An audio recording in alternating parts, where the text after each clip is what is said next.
So in this, under this subheading, we are looking at principles of electrolysis, or what we are calling the selective discharge of ions.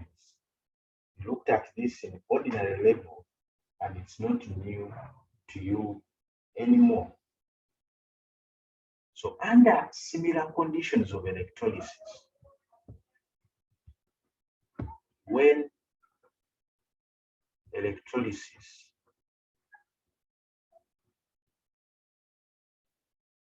is done and two or more ions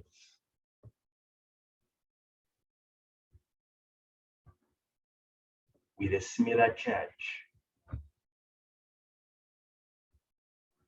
two or more ions with a similar charge are present in the electrolytic solution,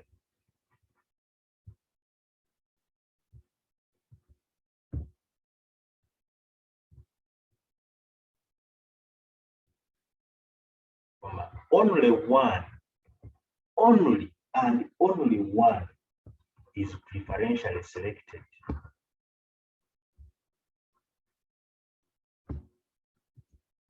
Preferentially selected for discharge at each electrode.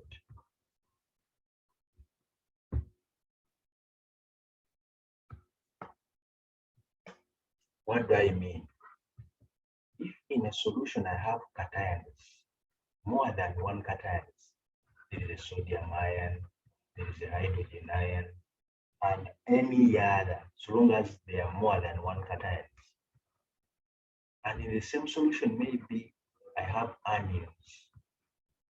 Maybe I do have a sulfate ion, I have a hydroxyl ion, and any other anion. Only and only one, the principle of electrolysis says that only and only one of these is preferentially selected for discharge at each electrode. And that preferential discharge is based upon three factors. Those three factors include the following. One, position of the ion in the electrochemical series.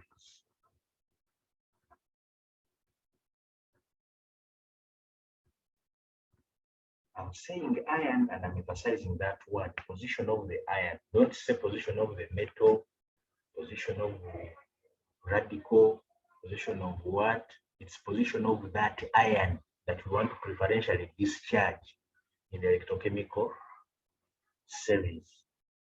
If you say just position and don't specify the ion, you're not correct. Two is concentration of the ions or the ion in a solution. I'm specifying the word ion for a reason. You cannot say concentration of the solution because we are discharging an ion. We are looking at that ion to differential discharge. That's why we specifically call it concentration of the ion or ions in solution. Thirdly, that may be based upon nature of the electrode used. Those are the three factors that determine which ion is to be preferentially discharged during electrolysis. We are going to look at each of these factors one by one. We're going to look at each of them one by one. Let me begin by the first one, which is position of the ion in the electrochemical series.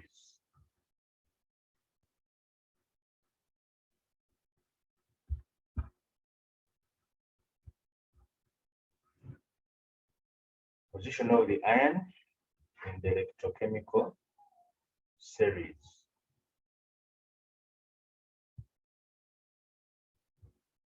The electrochemical series has this order in terms of ions.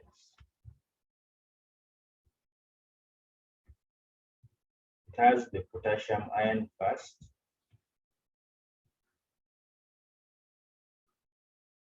followed by calcium ion, followed by the sodium ion. Remember that procedure, the song we used to make at O level. The magnesium ion, followed by the aluminium 3 ion, followed by the zinc ion, followed by the iron 2 ion, followed by the tin 2 ion. This may be new to you. Then look at it in O level. Lead 2 ion, hydrogen ion, copper ion, and then silver ion.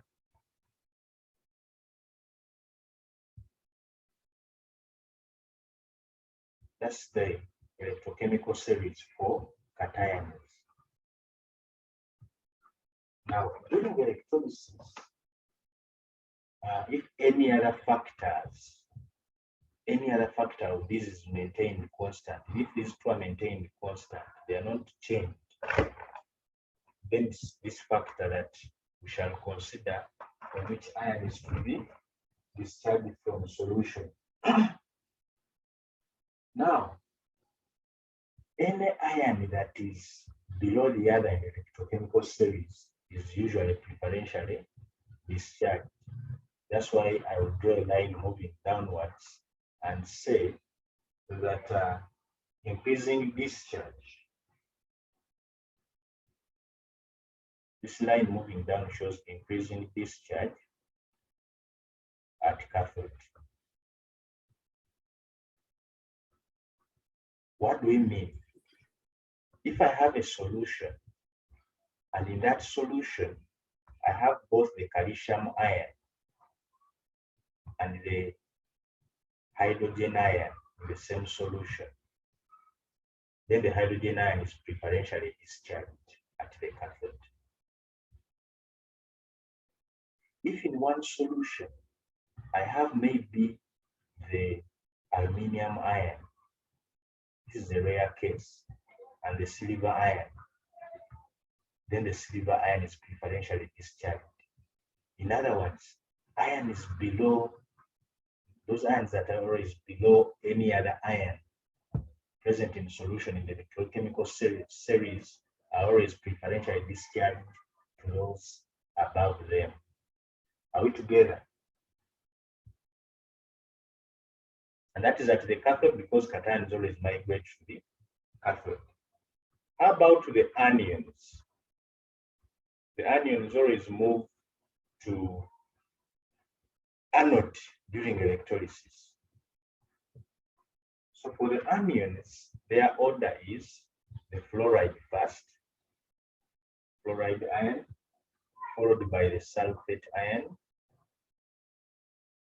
followed by the nitrate ion, followed by the chloride ion, bromide ion. The halogens follow themselves here.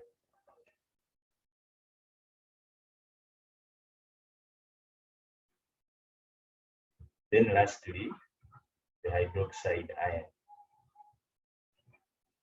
That's the order.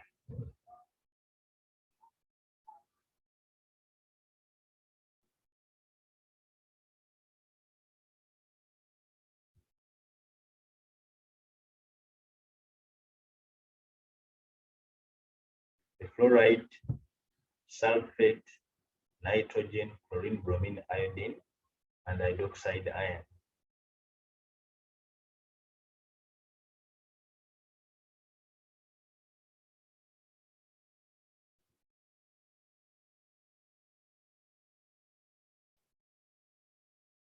You may compose any mnemonic to help you remember this. Now, moving downwards here shows the increasing discharge at the anode. So if in any solution, the hydroxide ion is present with a nitrate ion, then that means that the hydroxide ion is preferentially discharged. Let me have a case here. My case is a solution of sodium hydroxide. But in that solution of sodium hydroxide, I may have an impurity of potassium chloride.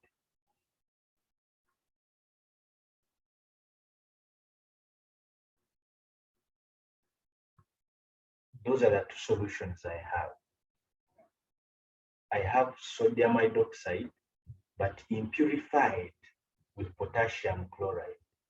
Who can tell me which cation will be discharged at the cathode?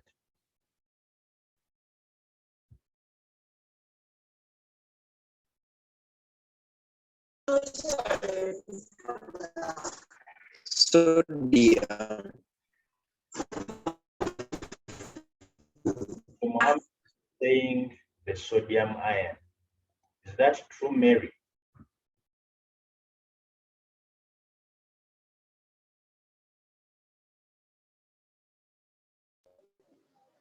Yes, teacher. All right. I knew you could all go wrong. That's not true. If I talk of sodium hydroxide solution and then potassium chloride solution, the cation is present in that solution are the following. What are the cations present?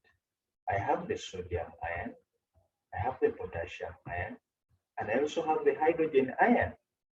Where does the hydrogen ion come from? By saying aqueous, it implies these two adsorbed in water.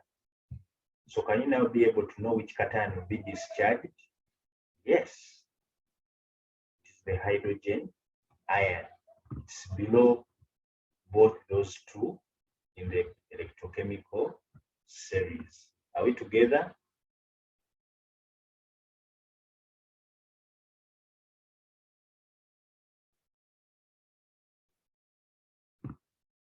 So a solution of sodium hydroxide and potassium chloride has some water in it. If it is an aqueous solution, then which anion will be discharged at the anode? The anions are three.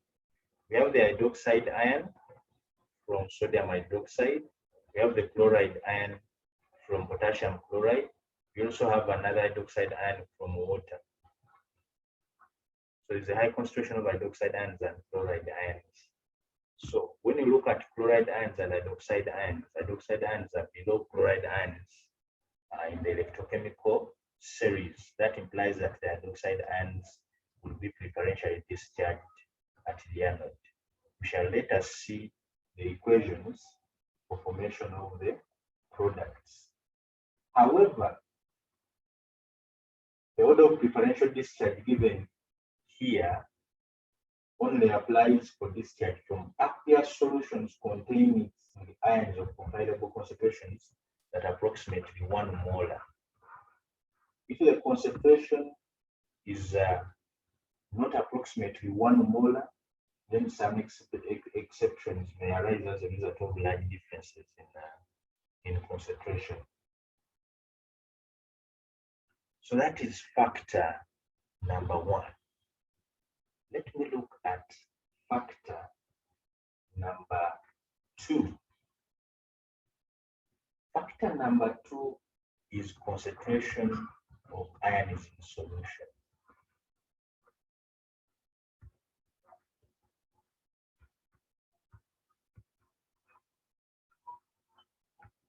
Concentration of ions in solution.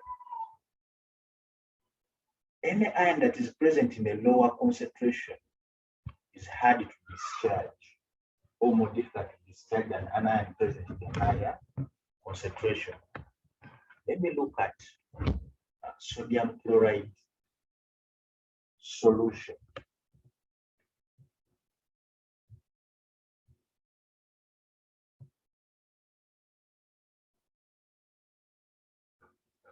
There is what we call electrolysis of concentrated or saturated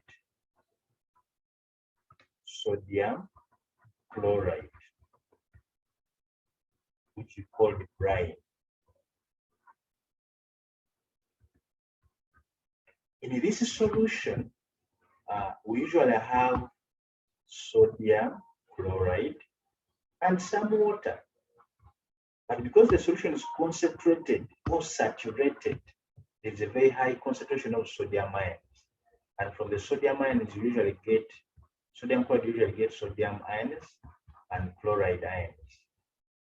From water, we usually get hydroxide ions and hydrogen ions.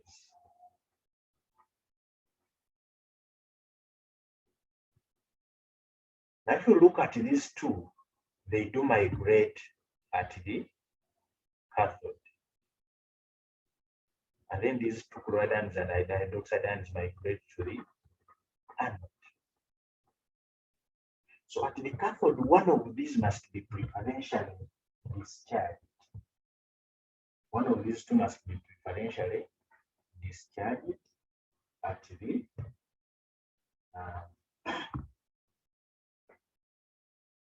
the cathode.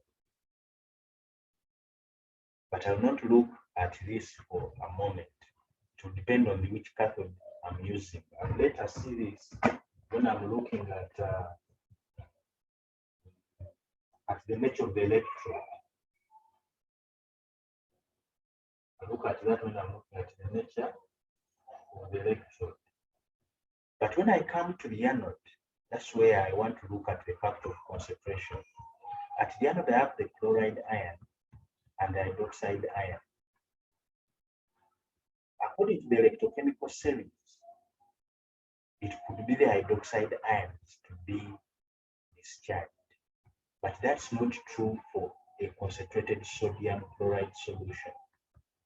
The concentrated or saturated sodium chloride solution is the chloride ion that is discharged at the anode,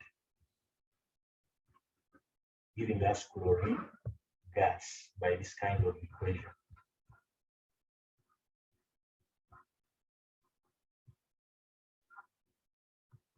Why is that so? The reason is because the chloride ion is present in a higher concentration than the hydroxide ion in this kind of solution. You could only get the hydroxide ion if the solution was so dilute. If the solution was so dilute. The same happens for hydrolysis of concentrated hydrochloric acid. For the same reason given above, specifically at the what? At the anode. Are we together? Yes, teacher. Okay. Lastly, I want to, so in summary, any ion that is present in a higher concentration is more easily discharged than the ion present in a lower concentration of an electrolytic solution. And mostly that factor plays a high role at the anode. Now, what is the other thing I want to look at? I also want to look at the third factor, which is the nature of the electrode. Nature of the electrode. Normally, we usually use inert electrodes in electrolysis. And the inert electrodes we normally use are either platinum or graphite. Those are the commonest electrodes we usually use in electrolysis. If you want to carry it out normally. So these electrodes usually don't affect the products of electrolysis. But there are some electrodes that may affect the products of electrolysis. Let's see an example. If I'm to electrolyze concentrated sodium chloride, which I've already seen in the previous example, concentrated sodium chloride using platinum cathode.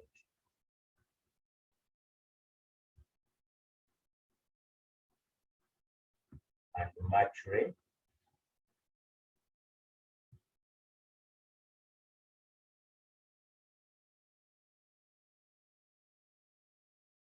first of all, let me see it using a platinum cathode.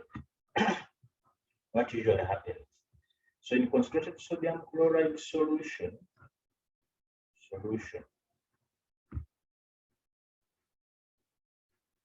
water is still there. And from the sodium chloride, I have sodium ions and chloride ions. From the water, we have hydrogen ions and hydroxide ions. These ones here migrate to the cathode. These ones migrate to the anode.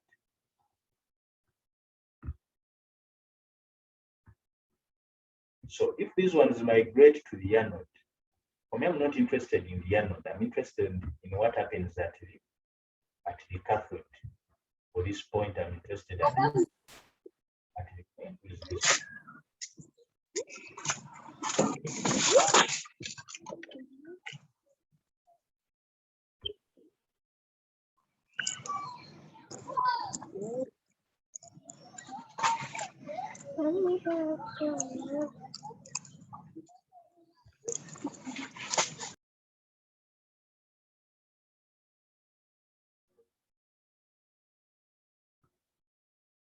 So I'm interested in what happens at the cathode. So what happens at the cathode? At the cathode, the sodium ions and hydrogen ions migrate. Remember our cathode here, we are using it as platinum. We are looking at the nature of the electrode. So if our cathode is platinum, and either sodium and hydrogen ions have migrated there, according to the electrochemical series, the hydrogen ion is below sodium. So hydrogen is liberated, hydrogen gas. Hydrogen ions are discharged to give us hydrogen gas. Why do we get hydrogen gas? The reason is because hydrogen ion, the hydrogen ion is below sodium ion in the electrochemical series. So at the cathode, the factor of concentration is not working. However much the solution is concentrated, it has a higher concentration of sodium ions. It is not working. Secondly, the electrode is inert. It's platinum. So the factor that works there is position of the ion in the electrochemical series. However, I've seen what works here. At the anode here, the factor that will work is concentration.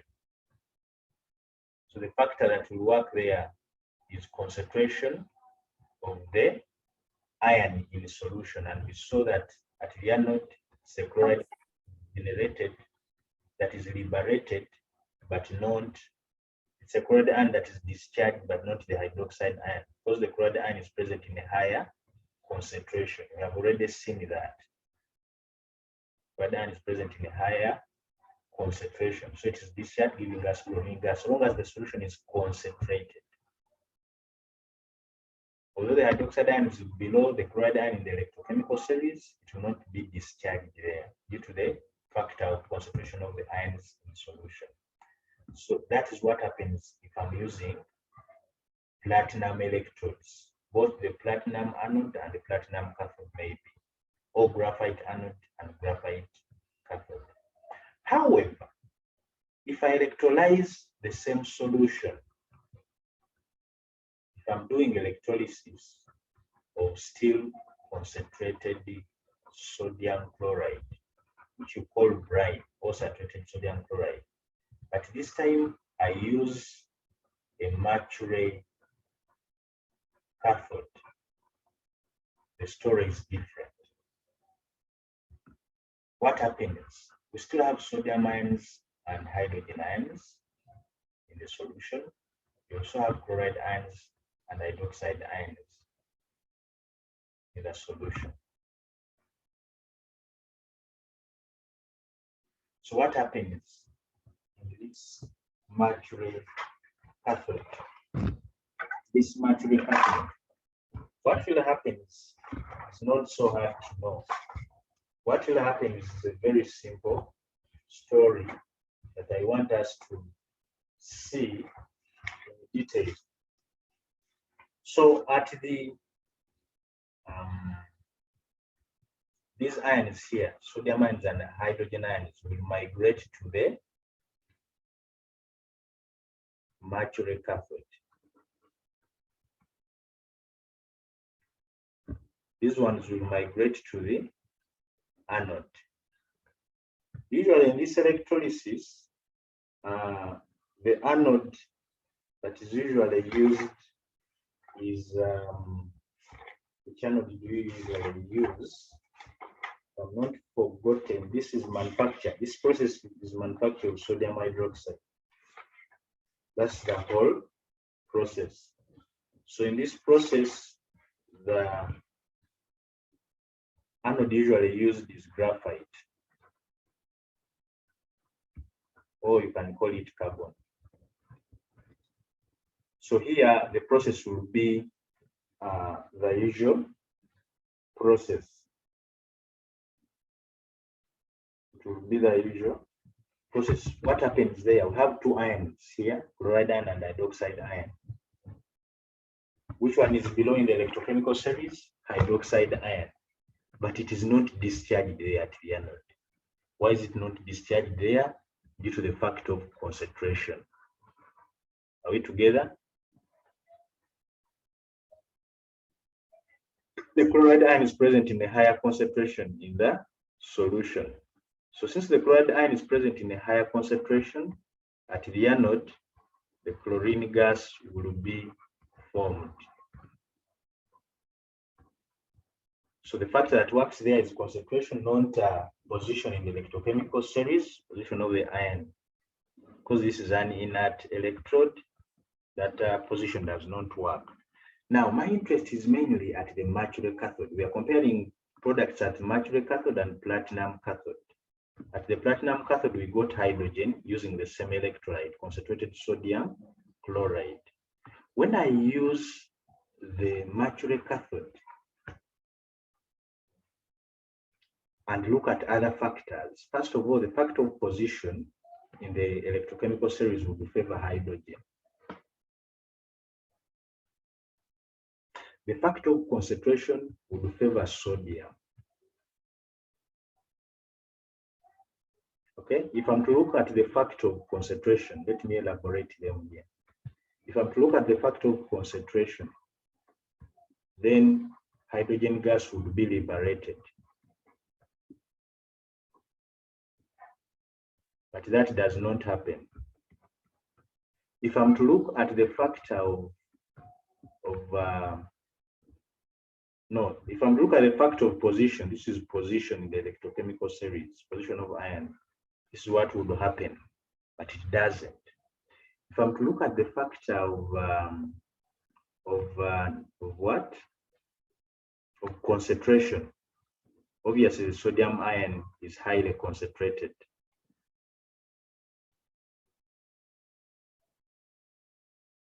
So the sodium ion would give us sodium metal.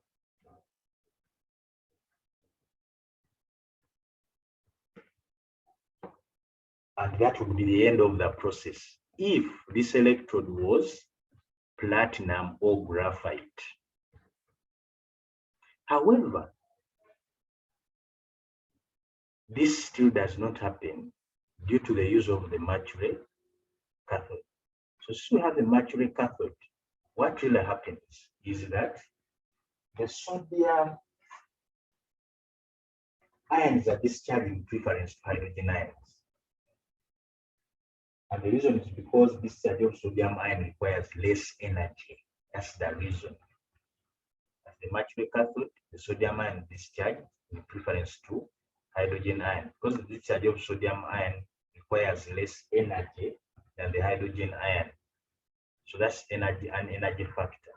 So when the sodium ion is discharged, we get sodium metal. It's liquid form. That sodium metal ends up reacting with the mercury cathode.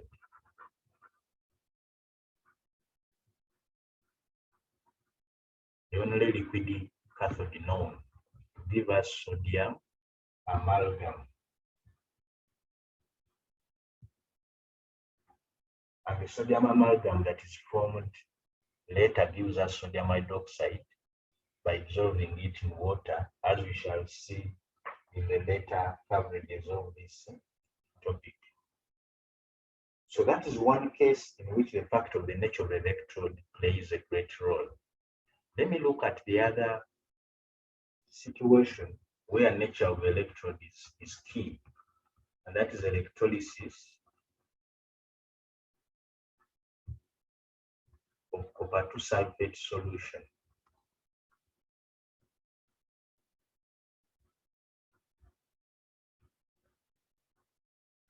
In the first case, I'm going to using platinum anode. So here I will save time. I'll only look at which ions migrate to the anode. The ions that migrate to the anode are the sulfate ion,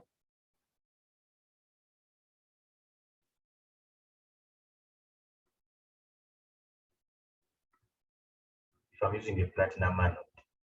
I'll have there the sulfate ion and the hydroxide ion. Those are the ones that migrate there. So the factor of position in the chemical series plays a role, and the hydroxide ion is discharged. So when the hydroxide ion is discharged, oxygen gas is given off by this kind of equation. Make it balanced by having a 4 here, then a 2 here, and then add 4 electrons this side. So that's what happens at the platinum anode. The factor of position in the electrochemical series plays a role.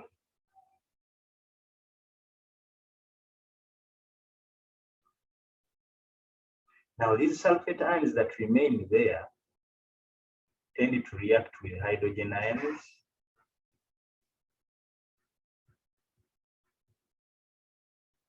to form sulfuric acid. And that makes the solution at the anode somehow acidic. It makes it acidic. However, when I change the anode, and instead of the platinum anode, I use the copper anode. I'm electrolyzing copper 2 sulfate using a copper anode. What happens? Still the anions will migrate there. But surprisingly, none of these is discharged. None of these is discharged. What usually happens is that the anode itself, the copper anode, dissolves to give us copper 2 ions. Remember this concept at your O level. So the whole process there will merely be a transfer of copper from the anode to the cathode. That's the whole process that will be occurring.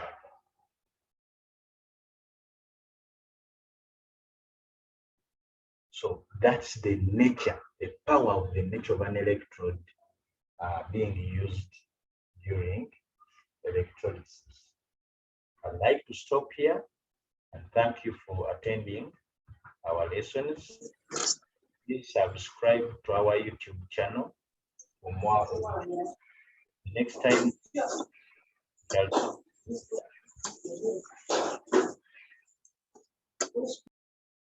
the next time we meet, we shall be seeing the laws of electrolysis.